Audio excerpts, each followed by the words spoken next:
So that's what's been going on. So I'm today. If you don't know, my name is Cody Morehead. I'm the pastor of Next Gen Ministries here at Heart of the Lakes Church, and you're gonna have to deal with it. I preach today, so because everybody else is up north, right? So Kyle's up north, so I can say whatever I want. It's great. Nobody's here to yell at me afterwards, which is really, really ideal for me because I can't keep anything in my mouth. So it's just the truth. So today is going to be something, that's for sure.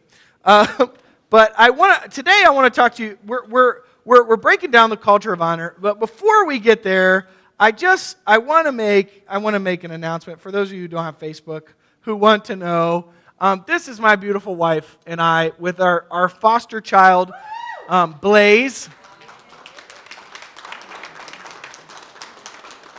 You probably can't read that in the announcement, but so I want to tell you a little story. We got Blaze, and on May 15th, we got the call that we were going to have a brand new newborn baby boy, and they're like, "Do you want to go to the hospital?" I'm like, "Are you kidding me? Of course!" So we went to the hospital. We spent the night at the hospital with Blaze, and big news this week: we had our court case, and we are officially transferred into the adoption process for Blaze. Yes.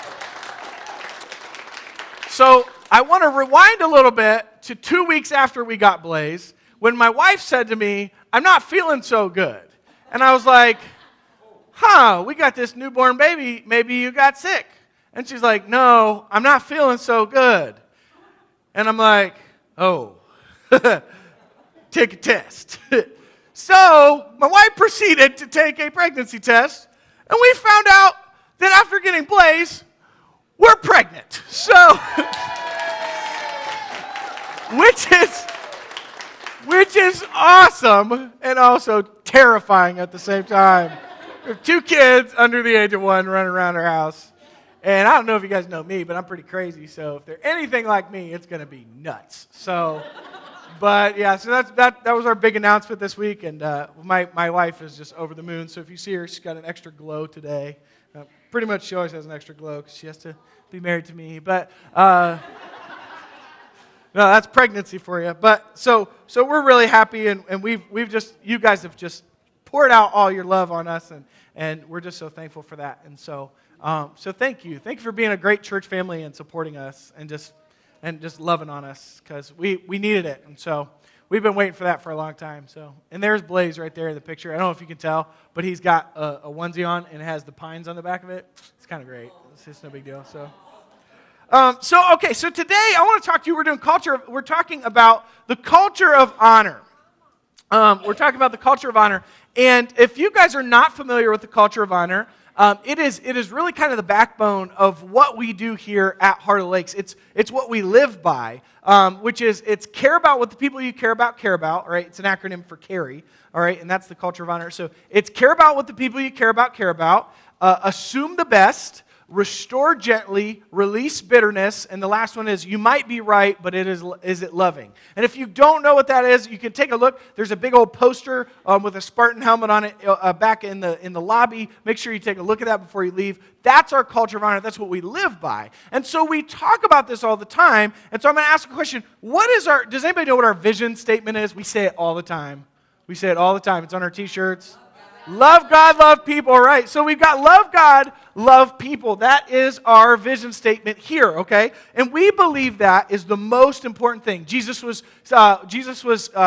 talking with the Pharisees, and one of the Pharisees had a question. Well, what's the greatest commandment? And Jesus said, well, the first is love the Lord your God with all your heart, with all your soul, and with all your strength. And the second is like it, love your neighbor as yourself. So Jesus espoused that the 2 greatest things that we should do are love God and love people, right? And so I want to put it in maybe a different term because of culture of honor, and I want to look at it like this. It's honor God and honor people, because when you honor somebody, you love them, right? There is an inherent love. Now, it's not the what kind of love. It's the kind of Philippians love, the philia love, which is a brotherly love, right? And agape love. I love you enough that I'm going to honor you with the way that I live and the way that I do things, right? And that's the honor that we're talking about. So with God, we want to honor God in the way that we live and the glorifying of Him, right? Like pleasing God with the way that we live our lives, right? That's why you see all these Christians that run around and they don't do all this other stuff, because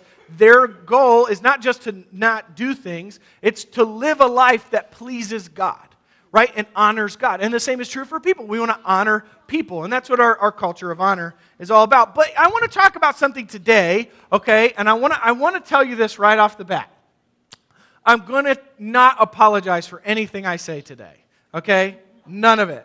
Because it might tickle your ears and it might make you, oh, right? But that might be good. Because everything that we're going to talk about today is essential in becoming part of the body of Christ. And if you're new with us and you don't have a relationship with Jesus, you're not sure where you're at with Jesus, I want you to know that these are things that you can apply to your life that will help you no matter what. Okay, and so here's what I want to focus on today. Okay, we have honoring God and honoring people, right? And here's the deal.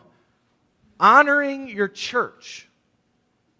Okay, this can kind of become a little bit of a weird topic sometimes, because it might sound like I'm asking for things in this sermon, because I'm going to be talking about pastors and elders. I'm going to talk all sorts of things. And so you might think, well, he's up there asking for me to give him more money. No, I'm not. That's not what I'm doing. That's not even going to come up, okay? That's not the point of this. Honoring your church, all right, honoring your church is broken down into a lot of different levels. And I'll be honest with you, as a pastor, one of the things that I see as one of the biggest problems in the United States today is that people don't honor their churches. All right, and I'll be honest with you, I see it over and over and over again. And the statistics would agree with me, because 250 churches a week close their doors. Wow. Yeah, it's crazy. And when you think about that, after it adds up and adds up and adds up, that statistic is from a year and a half ago. And I'm guaranteeing it's probably more now. That's an average, right? So 250 churches a week close their doors. And I believe this, I believe that if we could get back to the root of what the first church did in Acts, because the first church in Acts was exploding right after Jesus had died and rose from the dead, and had come back and had sent the disciples out to become apostles. There was this amazing thing that happened, right? They all started to just share all over the place. And it was like they just kind of webbed out all over the place. Right? And they started to share the love of Jesus and the life of Jesus with everybody that they came in contact with. And it changed the face of the world completely. In fact, so much so that the Roman Empire changed with it. Right? Constantine made the book of law, the Christian, Judeo-Christian book of the law of the land, because it was so valuable to what their culture was. That means, so Christianity, at its very root, from the very beginning, was irresistible, and it was something that was incredible. And it started with people loving God and loving people, and honoring their church. All right? And this, I think, is a fundamental backbone to some of the issues that the American church exists and has right now. And so I want to tell you this. I believe this. When you honor your church, it honors God and people. Okay? Because if my heart is to honor my church, then I'm going to be thinking about the way I can do things for the church, to serve the church, right? And by the way, the church is not four walls. I just want to clarify. The church is every single living human being who loves the Lord and has a relationship with Jesus Christ. That is the church, okay? Right? These four walls are great, but this is nothing. Because when Jesus died, the veil was torn, and the church is everywhere, okay? There is no such thing as the Holy of Holies. We are the Holy of Holies. We exist as the church, okay? And so that is a completely different thing. So when you honor your church, right, this group of people who loves the Lord, right, when you honor your church, it honors God and people. And so you might ask, okay, how can I honor my church? Okay, and I'm going to tell you. I think I've got five things that I think you can do to honor your church. And you might not even go here. You might be visiting. All right, and if you go to your home church and you go back here and you start doing these things, wow. All right, but if you go here and you start doing these things, watch God blow the doors off this place with the way that He moves in our community.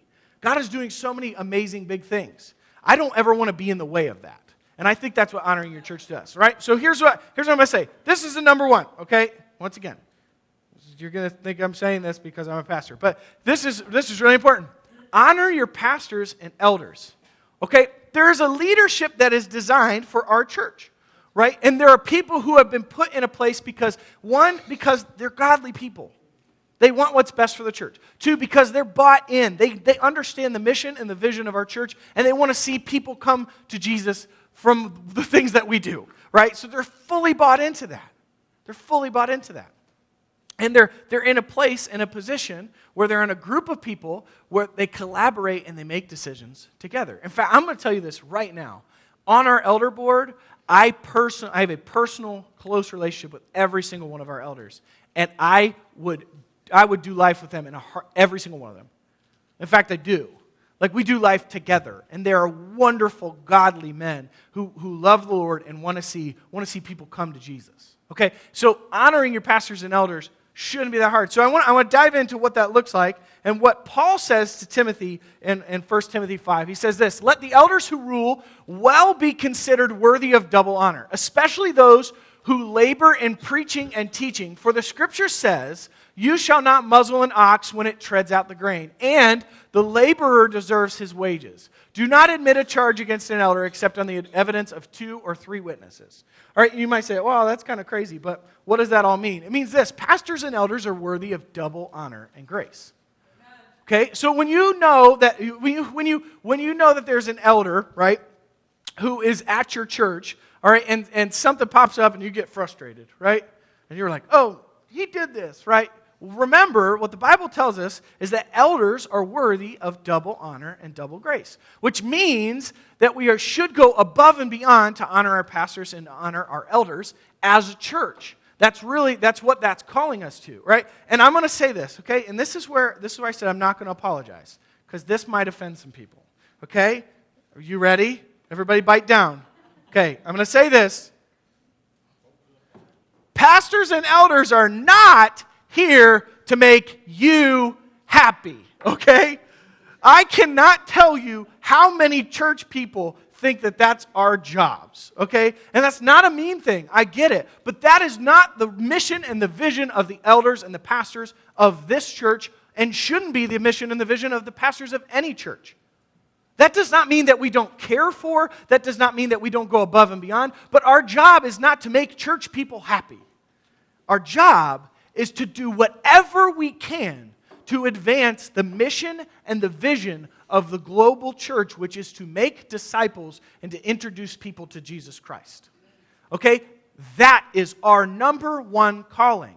And sometimes we do things that tick people off because we're trying to reach a different generation than we've ever reached before. And so when we do those things and people get mad, all right, we are not here to make them happy. In fact, I almost thought about printing off a poster and putting it in my office that said, "I'm not here to make church people happy." Because that's the truth. That doesn't mean that we don't work to honor people, but that's not our primary goal. The primary goal is that we are doing everything that we can, short of sin, to reach people with the message and the love of Jesus. Everything. And that is our number one mission. And that's the truth, because guess what? They have a more important calling. That's just the truth.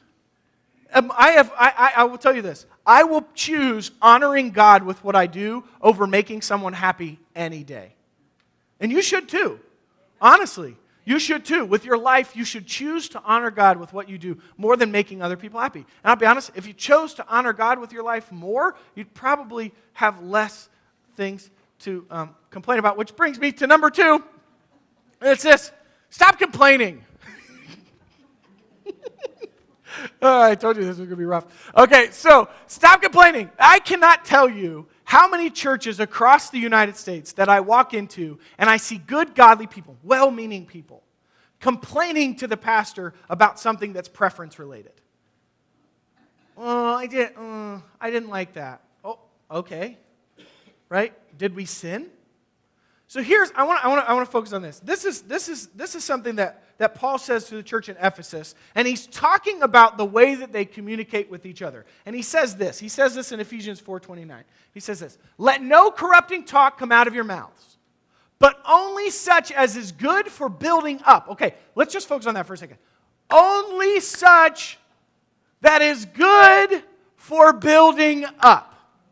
That is the only thing that should come out of our mouths, is things that are good for building up, as fits the occasion, that it may give grace to those who hear. Okay? That is our job for one another, for each other within the church. We are here to build one another up. We're not here to tear each other down.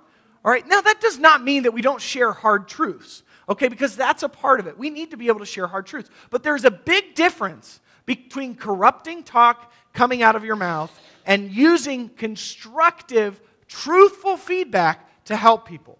Okay? Which leads me to my next point, which is this: stop complaining it and calling it constructive. Okay? All right, I will tell you how many times I just wanted to share my opinion with you. That's complaining. Okay, I'm going to tell you this. This is a real easy way for you to know whether or not you're complaining. The easiest way to tell if you're complaining is ask yourself, did anyone ask me for this information? Right? No, nobody did. All right, you're complaining. So that's how you can determine, all right, whether or not you're complaining. We are here to build one another up. I have a rule with my student leaders, okay? I have a rule with my student leaders that when we meet together, they need to give me 3 positive things that they've seen before they talk about anything negative. That's just the truth. Because guess what? After you find 3 things that are positive, it's really hard to find a negative thing. Because guess what? We're naturally pessimistic. The news is naturally pessimistic. You can't turn on the news and be like, oh, the world is sunshines and dandelions. Like, no, it's terrible, right? Because nobody wants to hear about a plane safely touching down on the runway at 5 o'clock in the morning. You want to hear all the nitty-gritty and the bad stuff, right? And so news is just naturally negative. Now, we get a good story in there every once in a while, an inspiring story from a network that wants to shed some light on a good thing. But for the majority of our lives, everything that we hear is negative. So we have to retrain our brains to stop being complainers, right? The Bible's really clear about people who complain, right? They're not supposed to be in our midst because it drags us down. And that's the truth. That's the truth. When you complain, you drag people down with you. Because guess what? God has called us to be realists and optimists. Because guess what? We serve a big God who does big things. So we're not here to complain about all the bad stuff. We're here to highlight the good stuff so that people can have hope in life in a different way. I want to close your eyes for a second. Humor me on this, okay? This is not a raise your hands moment, so don't worry about that. I want you to close your eyes, and I want you to visualize the last conversation you had with somebody where you said encouraging things, okay? And I want the realization to sink in. Now, maybe you're really good at that, but I am willing to bet that the majority of you have to look back quite a bit to find that kind of conversation. And your family doesn't count, okay? I have to say nice things to my wife sometimes. Right? When you complain, you drag people down with you. I'll be honest with you. You know those people. You know those people in your life that they just drain you because every time you're around, they have to talk about all the bad stuff that's going on. All right, it's like, oh, darn. Whoa, oh, this is terrible. Oh, life is... Like, you talk to some people and the world's going to end tomorrow, right? And you're just, are you kidding me? Like, when you complain, you drag people down with you. I know there are a couple people in my life that are instant room mood changers. You know who I'm talking about, right? Those people who walk into the room and you're like, oh man. All right, the Debbie Downer. You remember the SNL sketch where it was the Debbie Downer? Where she wah, wah, wah. We're like close up on her face. There's people in our life like that. And so I want you to understand something. When I say this is not to shoo away any kind of accountability from the elders or from pastors. Pastors, we want to be held accountable just like anybody else. But sometimes you have to ask yourself if what you're sharing with us is just your opinion and your preference, or if it's actually something that's meant to build us up. That's the truth. pastors, in the most recent survey from Barna Group, which is the largest Christian survey group in the world, all right, the last survey that went out about pastors, the number one thing, okay, can I tell you this? The number one thing that pastors want is encouragement. Right? Because guess what pastors have to hear all the time? All the stuff you don't like. Right? Nobody comes up to us and is like, hey, that was a really good job you did. Like, they're all like, hey, I really didn't like how you said this word. Like, or I didn't like this. Or this kid ran down the aisle and punched me. I'm like, how did I have anything to do with that? Like, so you have to understand that when you're around people, if you want to honor your church and you want to honor the people who are in your church, make sure that you're an encouraging person, that you're not a complainer. There's 9 complainers for every 1 encouraging person. What if we could flip that in the church? What would change? What if we just, for a little bit, could just shed our pessimistic skin, right, and be just realists, or just a tinge optimists? Like, the glass is half full, people. I'm just telling you, right? What if we could just do that for a little bit? How much more fun would it be for people to come into our midst and spend time with us? That's what I think, right? Here's the truth. If you're not part of the solution, you're part of the problem. Complainers almost always, people who say, oh, I don't like this, have no solution to fix it or don't understand the actual problem. So make sure that you're part of the solution. There's a great way for you to be part of the solution here at Heart of the Lakes. Sign up for a God job and actually do it. Right? Don't just take the card and then expect somebody to call you. Sign up for a God job and do it. They're amazing. There are so many opportunities here to serve people and to love one another. And it's incredible. It could be wonderful. Third is this. Don't give way to gossip.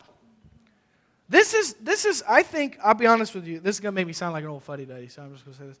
I think the rise of reality TV has made gossip so much more relevant.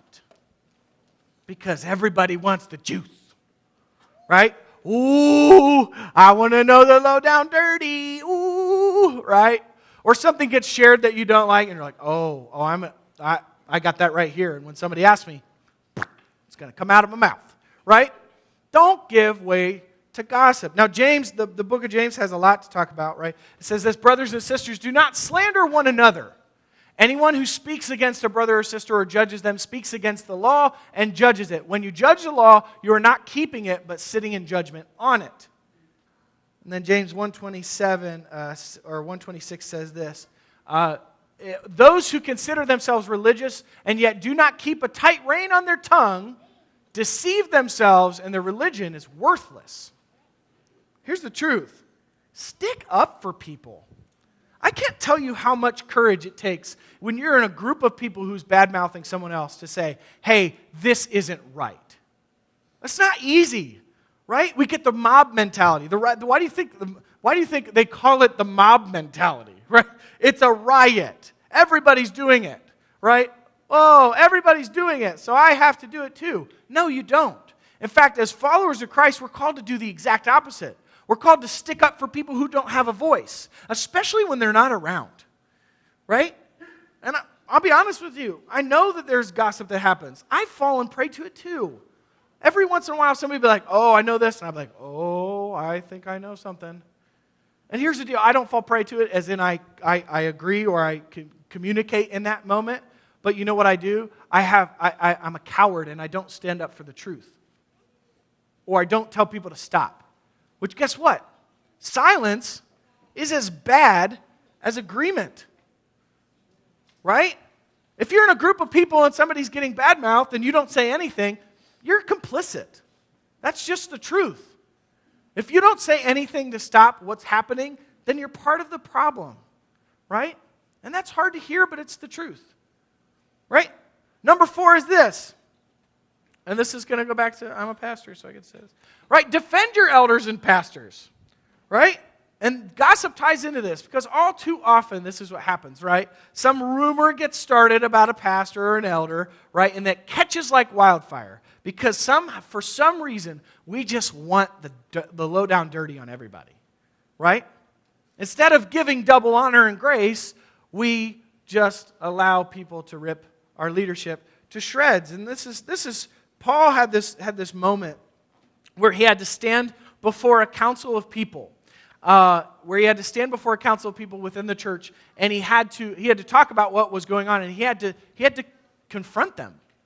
And he had a whole group of people that was supposed to be with him, and rumors set in, and basically nobody stood to his defense. And this is what Paul said. This is pretty sad, a sad moment for Paul, I think. Paul says this: Alexander the coppersmith did me great harm. The Lord will repay him according to his deeds. Beware of him yourself. For he strongly opposed our message. At my first defense, no one came to stand by me. Wow. Can you imagine? Can you imagine being in front of a panel of people who you thought people had your back, and then all of a sudden you're by yourself? It's not fun, right? No one came to stand by me, but all deserted me. That's a very powerful word, deserted me. May it not be charged against them. Like Paul's like, I get it. It wasn't right, but I get it. But the Lord stood by me and strengthened me, so that through me the message might be fully proclaimed, and all the Gentiles might hear it. So I was rescued from the lion's mouth. And Paul has a similar situation that happens within the church of Corinth, and he says this: For I am afraid that when I come, I may not find you as I want to be, and you may not find me as you want me to be. I fear that there may be discord, jealousy, fits of rage, selfish ambition, slander, gossip, arrogance, and disorder.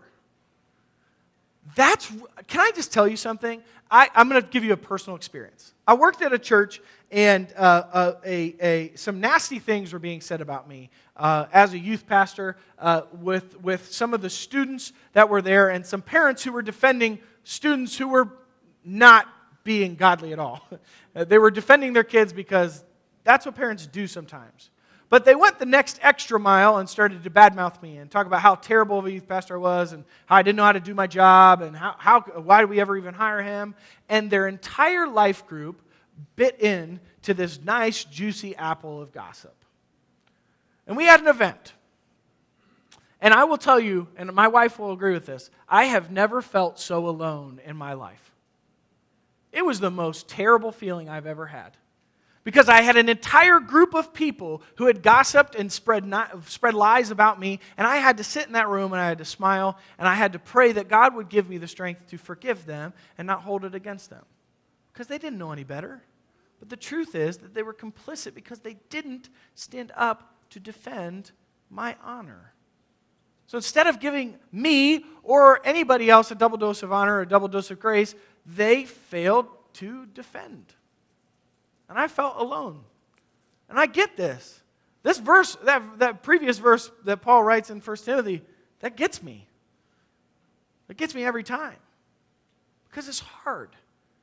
It's hard for us as a body of believers to move forward and share the love of Jesus if we're not fully behind our pastors and elders. It's not easy. And do you think it's easy for pastors and elders to stand up in front of the church and talk about how great things are when they know that there are people who are speaking ill of them? It's just the truth. I'm sorry. It's not fun, but it's just the truth. And honoring your church starts with defending your pastors and your elders. And here's the last one, and this is really, I think, one of my favorite and my most important. So it's this: buy in. Buy in. Right? Here's the deal. The most harmful thing that I think anybody can do in a church is ride the fence. Are you in or are you out? Are you with us or are you not with us? Right? And here's the statement that I like to make a lot of times, right? If you're here and you know how to get parked and you know where your seat is, we need you to serve somewhere. Okay? Or we need your seat. Right? Because guess what? We want to be a church that thrives and grows and loves people in such an intense way, right, that people can just not avoid the love of Jesus that is here. I know I know most of you love the Lord, and I know you agree with this, right? Encourage others to get plugged in somewhere.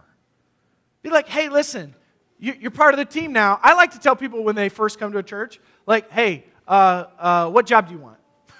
Like, hey, I just want you to know you're here now. You got your seat, right? Okay, good. Here's a smock, right? Like, go serve in the nursery, right? Or like, go be a greeter, go be an usher. Do something, right? Do something within the body of Christ that's beyond yourself. Be part of someone else's story. Be part of the journey that our church is taking. And if you're from another church, do the same. Invest. Invest your time. Listen, we are Americans and time is money. You go anywhere else in the world and they don't care about it nearly as much, right? We went to Africa, they're on ish time, okay? That means you might not see them that day. If they say they're going to be there 3-ish, it might be 3-ish the next day, right? That's just how it works, right? People, we value our time way too much, right? Busyness should actually be a badge of brokenness, not a badge of honor, right? When we're too busy all the time, I fall in this all the time. I can't tell you how many times I'm just too busy. And I'm like, I'm too busy, right? That is not a moment where I get to brag and be like, oh, I'm so busy, I work so hard. That's a moment where I have to stop and say, I'm not actually doing what I need to do to make time for the people who are most important. That's the truth, right? I want to serve. I want to get invested. I want to spend time with people. I want to build relationships. Those are all things that are super, super important to my walk with Christ, as well as my ability to have impact within the body of Christ. So buy in. Buy in. Don't just sit on the sidelines, right? Here's what Paul says in Philippians. Brothers, I do not consider that I have made it on my own, but one thing I do, forgetting what lies behind, straining forward to what lies ahead, I press on toward the goal for the prize of the upward call of God in Jesus Christ.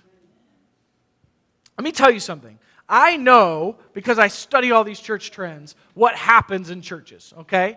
There's a couple things. Right? You always have pockets of people, right? I'm going to tell you this. Church hoppers hop churches. You know this? Church hoppers hop churches. Eventually, they're not going to like something at your church and they're going to go somewhere else. That's just the truth. And that's why, like I said, we're not here to make people happy. We're here to serve the kingdom of God. So if people hop churches, they're going to eventually find something they don't like. Guess what? There is no perfect church. I wish there was. I feel like I work at the perfect church. I love this place so much. But we have dysfunction. It's just part of being a church. That's normal. There's just human nature that we go through over and over and over again. But guess what? You're never going to find the perfect fit, okay? Ever. Eventually, something's going to make you angry, right? Something's going to make your preferences bristle, right? That's just what happens because we're human. And we have these selfish desires to see what we want instilled in everything that we do. But the truth is, we have to be less about ourselves and more about God. In fact, John 3:30 says this, He must increase and I must decrease. Which means that what we're doing, we have to increase God and decrease ourselves. We have to think, what are we doing that is increasing how people see Jesus in our lives and how people see Jesus in our church? And we have to decrease all of the preconceived notions about what we want. That's hard because our preferences are so close to our heart. They are. I'll make a confession, okay? I love hymns. You probably have no idea that I love hymns. I love hymns. You can ask my wife. I adore hymns. I realize that not everybody who we are trying to reach enjoys hymns. That doesn't mean that we don't play hymns. We are multi-generational. We want to honor every generation. But what it means is that in the back of my mind, I'm always thinking about what is the kind of worship that people are going to enjoy that don't behave like me, don't look like me, and don't act like me. Because that's the mission of the church. We don't want to fill our walls with a bunch of Christian people. That's not fun. I'm sorry. That is not fun.